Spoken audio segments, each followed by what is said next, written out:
తెలంగాణలో చలి తీవ్రత రోజురోజుకు పెరుగుతుంది. రాష్ట్ర వ్యాప్తంగా 11 జిల్లాల్లో కనిష్ట ఉష్ణోగ్రతలు సింగిల్ డిజిట్లో నమోదవుతున్నాయి.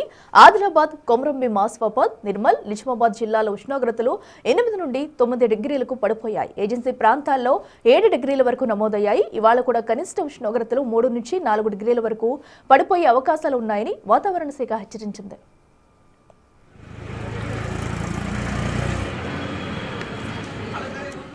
ఉత్తర ఈశాన్య దిశల నుంచి వీస్తున్న పొడి చల్లటి గాలులు అలాగే ఆకాశం నిర్మలంగా ఉండటం వలన రాత్రి వేళల్లో ఉష్ణోగ్రతలు వేగంగా పడిపోతున్నాయి.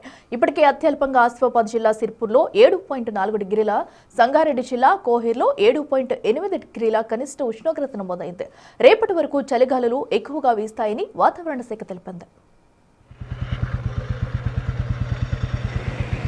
ఇక పొగమంచు కారణంగా రహదారులపై విజిబిలిటీ తగ్గిపోవడంతో ఉదయం ప్రయాణాలు ప్రమాదకరంగా మారుతున్నాయని అధికారులు హెచ్చరిస్తున్నారు.